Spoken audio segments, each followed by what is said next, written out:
Мен Нұрмаханов Қани Серікбайұлы, жасым 27-те, Қазатомпром Сауран жауапкершілігі шектеулі серіктестігінің Степной филиалы УАНАС кенішінің өндіру және өнімді ерітінділерді өңдеу учаскесінің бастығының орынбасары болып жұмыс істеймін.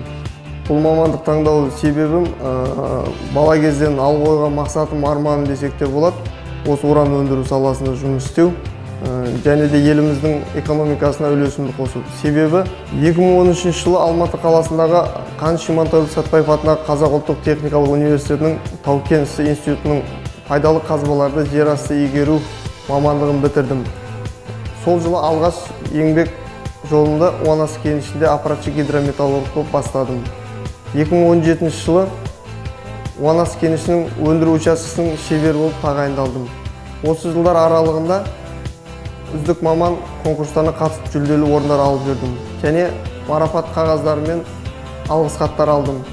2018 жылдың қыркүйек айынан бастап УАНАС кенішінің өндіру учаскесінің бастығының орынбасары технолог болып қызмет атқарып келемін. Зейнеткер жастағы еңбек ардагерлеріне және де көп балалы отбасыларға көмектесу ол өзімнің міндетім деп санаймын. Оны мен азаматтық борышым деп есептеймін.